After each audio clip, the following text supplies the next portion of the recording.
Hello and welcome to Petrit Lush. Today we have the all-new BMW 1 Series. This facelift has some different features than of course the previous facelift.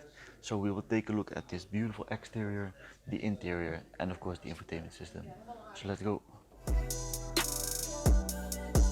What sets the 1 Series really apart from the rivals is that it has this longitudinally mounted engine and it has rear wheel drive. Well, at least most models have rear wheel drive because you do have some with the X-Drive of course. You also really notice it when driving because most of the rivals do have front wheel drive. So the way the engine is mounted and of course the drivetrain really dominates the driving experience. Now there's a lot of changes with the new 1 Series and of course the previous 1 Series. So the biggest changes, how you can notice that it's the new one, are these front headlights. They look a lot better than before, and the rear tail lights also look a lot different. So let's start off with the front. So there's a really easy way to distinguish the new facelift with the previous facelift, because BMW finally made a really pretty face. These headlamps are a lot more elegant and the overall look is a lot more dignified. Personally, with this 1 Series, I really like the blacked out grille and the black bumpers, really having a huge contrast with this blue look. So let's take a closer look at the headlamps. A nice curvature at the bottom of the headlamps and an overall dignified look with the BMW LED headlamps. It's also looking really sporty with these pretty large air intakes, but mostly because of these bumpers. They really stick out a little bit and they really show how the BMW is just a little bit more sporty than the rivals. The hood of the car is also fairly long because of the way the engine is mounted. In contrast to the competitors, it has a very long hood with some very nice bulges into the hood. In my opinion, from the side, the 1 Series is especially pleasant to look at, especially because it has the long hood and the rear seat compartment, which is noticeably further back than on most other front-wheel drive hatchbacks. So I don't really think there is a bad perspective or a bad view of the 1 Series, at least I wasn't able to find one. From the side it has a lot of sporty lines, such as this one, which goes all the way from the tail lamps to the front, really merging into the design. One line here at the bottom and a lot of curves to it. So now let's take a look at these wheels. The wheels have the same size both in the front and in the back. They are 17-inch and the wheel size is 225/45 17-inch. They are both equally wide as well. They are nice double spoke wheels with a nice contrast in the color. A couple of changes on the rear design as well, such as these rear tail lights. These rear tail light clusters are a lot wider and larger than before, but personally I have to say I do like the previous facelift tail lights a little bit more, but at least it's an easy way to distinguish them. Furthermore, it has a really nice exhaust pipe on that side. It's nice and round and it looks actually very sporty. One final look at the new facelifted headlamps and the overall rear design. Simply the way how cool this shark fin is at the back should be reason enough to buy this car. So let's have a look at the trunk space. Derp, derpity derp derp derp derp derp derpity derp derp derp derp derp derpity derp derp derp derp derp derpity derp derp derp derp derp derp derp derp derp derp.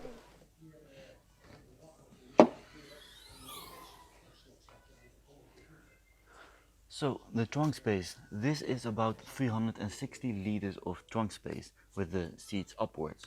But with the seats folded it increases to about 1200 liters, which is not the biggest in the segment, but it's not small enough for it to be criticized.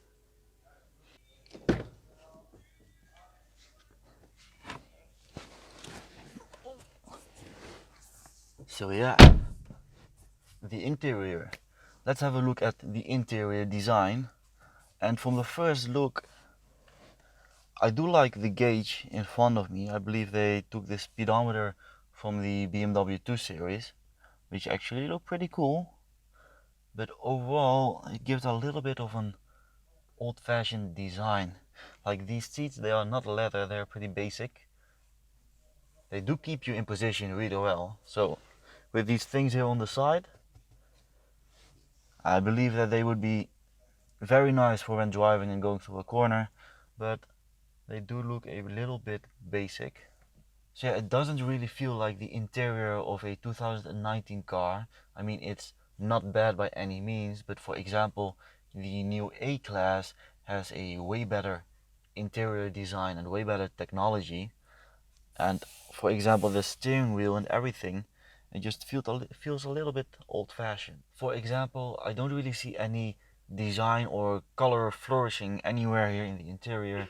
Everything is basically just black and a little bit old-fashioned. Even the gauge in front of me is not completely digital, as you would maybe expect from a 2019 car. It has a half digital display.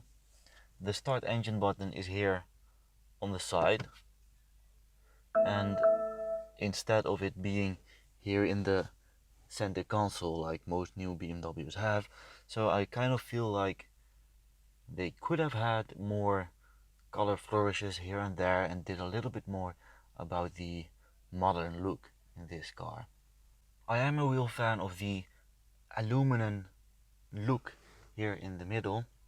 It really feels nice to the touch, and it does really look and feel like real aluminum.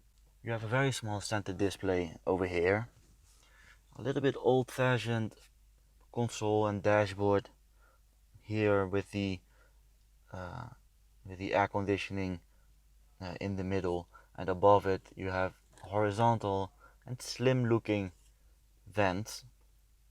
Down here you only have basic buttons, so you can shift the modes between Sport or Eco Pro. You have this old-fashioned shifter here in the middle, and on the right side here you have the hardware controller to control the display in front of you. And I believe that the display is not touch sensitive, so you have to do everything with the hardware controller, which is not a problem by any means. You do have a lot of shortcut buttons which really help out, and you can easily navigate through the options with the buttons on the steering wheel. As usual, on the left side you have the buttons to control the speed, and on the right side you have the buttons to control which mode you are in or the sound volume, and basically to control the infotainment system. Even though this car is an automatic, it doesn't have a manual shifter pads behind the steering wheel, so I kind of am missing them. Very basic buttons for the rest. On the side it doesn't seem to have electronically adjustable seats, so you have to do it manually. But what I do like is that the doors have a lot of space to keep your stuff in, and it even comes with 2 cup holders. And yeah, you do have a lot of space in the cabin. So over here you have some space with 2 cup holders, a 12-volt slot over here with an old-fashioned cigarette lighter. Over here a little bit of storage space. It does have a USB slot, luckily. An old-fashioned handbrake over here, which might be useful with a rear-wheel drive and going through corners. Some extra storage space over here, more than enough. So yeah, the cabin, it's old-fashioned. It could have used a little bit more color, but I'm already getting used to the style, and it kind of makes me miss the old era of cars. So now let's go and have a look at the rear seats, because as you might know, with the previous facelifts, all the previous 1 Series, there was a little bit of cramped space in the back with the headroom and with the legroom. But I've heard that this new 1 Series does give you a lot more space in the back. So let's go and check it out. Again, you can see how far back the rear seat compartment is. Yeah, I'm sitting pretty comfortable in the back, at least. As you can see, more than enough headroom, and I'm about 5'11" or 1 meters and 80 centimeters. And for my feet or my knees, my legs, I have enough space. I'm not touching them. I'm almost touching them, to be honest, but that's mostly because I've put the front seat a little further to the back. But I can see me sitting here comfortably for like an hour drive at least. So it's not bad at all. So in the back, well, a little bit worse quality than in the front. I mean, of course, this is all the same, but in the front you at least have some aluminum trims, and in the back everything is simply black except for the door handles. But it's spacious, and that's what we want. So that was the video for today. I hope you guys liked it, and if you liked it, please leave a like and a subscribe and maybe comment, and don't forget to follow Instagram, and I will see you guys next time. So bye bye.